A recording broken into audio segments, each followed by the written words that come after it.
Welcome to my channel SK knowledge class. दोस्तों आज का सवाल है दो घनों जिनमें प्रत्येक का आयतन 64 cm क्यूब है के संलग्न फलकों को मिलाकर एक ठोस बनाया जाता है, इससे प्राप्त घनाभ का पृष्ठीय क्षेत्रफल ज्ञात करें। दोस्तों इस तरह का सवाल देख के विद्यार्थी लोग छोड़ देता है, एग्जाम में छोड़ देता है, हल नहीं कर पाता है। तो आज इस वीडियो को अगर आप कंप्लीट देख लेते हैं दोस्तों 100% गारंटी लेता हूं कि आज सीख जाएंगे। थोड़ा समझना है आपको दोस्तों, ठीक ना।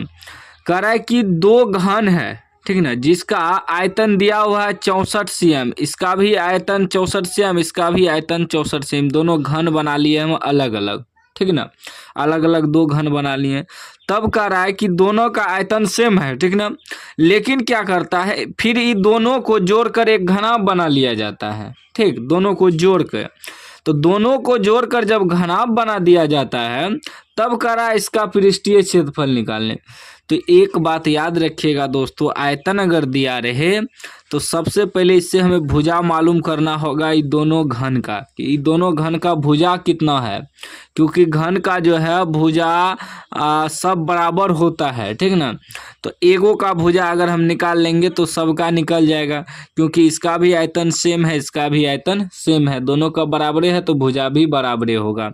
लिखेंगे दोस्तों घन का भुजा। भुजा क्या है दोस्तों, भुजा को ए से सूचित करते हैं, हमें मालूम ही नहीं है, वाट है, यानी कि मालूम करना है। तो घन का आयतन दिया है ना, लिखेंगे घन का आयतन। घन के आयतन से दोस्तों हम लोग भुजा निकाल लेंगे। आयतन क्या है 64 cm क्यूब है, ठीक। तो घन का आयतन का जो सूत्र होता है दोस्तों भुजा क्यूब, यानी कि ए क्यूब लिख सकते हैं। ए को तो ए से भुजा सूचित होता है तो सूत्र होता है भुजा क्यूब, तो यानी कि ए क्यूब बराबर 64 हो गया दोस्तों। अब देखिए ए क्यूब बराबर 64 को हम लोग क्या लिख सकते हैं, देखिए 64 को तोड़ेंगे दोस्तों, ठीक ना, ऐसे तोड़ेंगे और 4 से तोड़ेंगे तो दोस्तों 4 से कटेगा, 2 से पहले कटाते हैं, 2 से कटाएंगे दोस्तों 3 दूनी 6 और 2 दूनी 4, फिर 4 से फिर 2 से कटाएंगे 16 दूना 32, फिर 2 से कटाएंगे 8 दूनी 16, फिर 2 से कटाएंगे 4 दूनी 8, 2 से कटाएंगे 2 दूनी 4, कितना आ गया 1 2 3 4 5 6, 2 कितना आया दोस्तों 6 गो, ठीक ना, 6 गो 2 आ गया, 1 2 3 4 5 6, ठीक। तो यानी कि इसको लिखेंगे दोस्तों ए क्यूब बराबर, देखिए 2 दूनी 4 गुना 2 दूनी 4 गुना 2 दूनी 4, ठीक। या लिख सकते हैं ए क्यूब बराबर 1 2 3 4 का क्यूब। अब देखिए क्यूब कट गया। आप चाहे तो दोस्तों यहाँ से घनमूल हटा के यहाँ घनमूल भी कर सकते थे, ठीक ना, ऐसे भी हो सकता था कि ए क्यूब बराबर 64 दिया है ना, तो ए बराबर निकालेंगे तो घनमूल हो जाएगा 64, यानी कि 64 का घनमूल आपको निकाल लेना था, ठीक ना। तो वैसे भी आप बना सकते थे, कोई दिक्कत नहीं है दोस्तों, हम यहाँ से आसानी से कटा दिए। अब भुजा यानी कि ए मालूम कितना हो गया 4 मालूम हो गया। अब हमें दोस्तों इसका भुजा मालूम हो गया, भुजा कितना 4 cm, तो इसका भी भुजा 4 cm, तो इसका भी भुजा जो है 4 cm होगा। भुजा कितना होगा 4 cm होगा, क्योंकि दोनों का जो है आयतन सेम है घन का। अब क्या करता है दोस्तों, इसी दोनों घन को मिलाकर एक घना बना दिया जाता है, यानी कि दोनों को जोड़ दिया जाता है। अब एक पॉइंट को समझिएगा दोस्तों, इन दोनों को जब जोड़ेंगे, जब ये घनाभ बन जाएगा तो इसमें लंबाई बढ़ जाएगा, ठीक। ध्यान दीजिए, देखिए थोड़ा मैं एग्जांपल के लिए आपको समझाता हूं, आपको बोर नहीं होना है, वीडियो को कंटिन्यू देखना है, इसलिए मैं चाहता हूं कि बेहतर तरीक़ा से अगर समझा देंगे तो आपको समझ में आ जाएगा, तो आप कभी नहीं भूलेंगे, ठीक। देखिए एक घन ई है, ठीक, थोड़ा समझिएगा, और एक घन ई है, ठीक ना। अब इसको क्या करता है, दोनों को जोड़ देता है, तो ई क्या हो जाएगा, एक घन ई हुआ, इसी में एगो और घन ऐसे जोड़ दिया जाता है, तो अभी क्या बन गया, घनाभ बन गया, ठीक। लंबाई जैसे ही आ जाएगा इसमें घनाभ हो जाएगा, क्योंकि घन का तो भुजा बराबर होता है, सबका होता है। तो जैसे ही दोनों को जोड़े तो ये लंबाई बढ़ गया, आपका लंबाई बढ़ गया, क्योंकि एक भुजा इसका वाला एक भुजा इसका वाला दोनों को जोड़ना पड़ेगा। फिर ऊंचाई और चौड़ाई सेम वही रहेगा, ठीक ना। इसमें देखिए ये लंबाई हो गया, ठीक ना। अभी तो भुजा सब बराबर है, तो घनाभ में मैं समझाता हूँ। ये लंबाई हो गया इसका, ये ऊंचाई हो गया, ये चौड़ाई हो गया, ठीक ना। जैसे कि माचिस होता है ना दोस्तों, माचिस जो है घनाभ की तरह ही होता है, ठीक। तो इसमें क्या है, आपको लंबाई बढ़ जाएगा। कैसे बढ़ जाएगा, 4 भुजा निकला, देखिए 4 ई भी है और 4 ई भी है, तो 4 4 4 4 ई कितना हो जाएगा, 8 हो जाएगा। तो यहाँ लिखना पड़ेगा दोस्तों, घनाभ की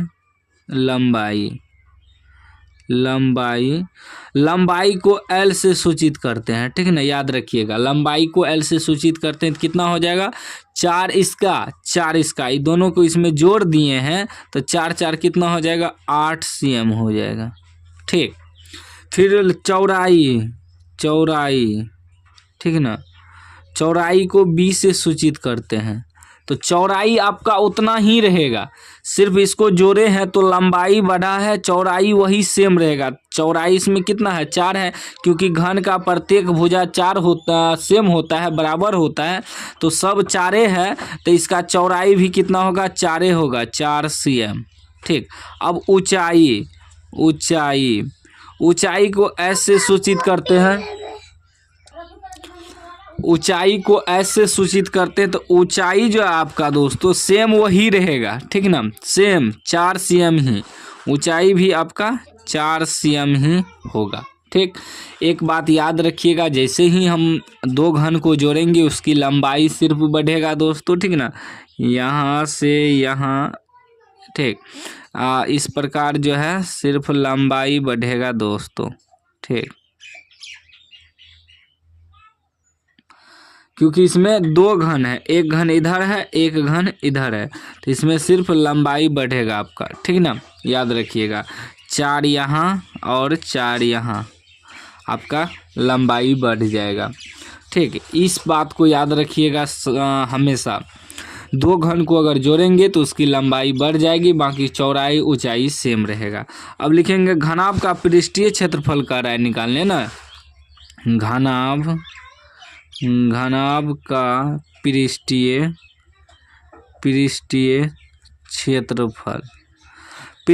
क्षेत्रफल का जो सूत्र होता है दोस्तों, वह होता है 2 × L B plus BH plus LH, यानी कि दोस्तों हुआ 2 × लंबाई गुना चौड़ाई प्लस चौड़ाई गुना ऊंचाई प्लस लंबाई गुना ऊंचाई, ठीक।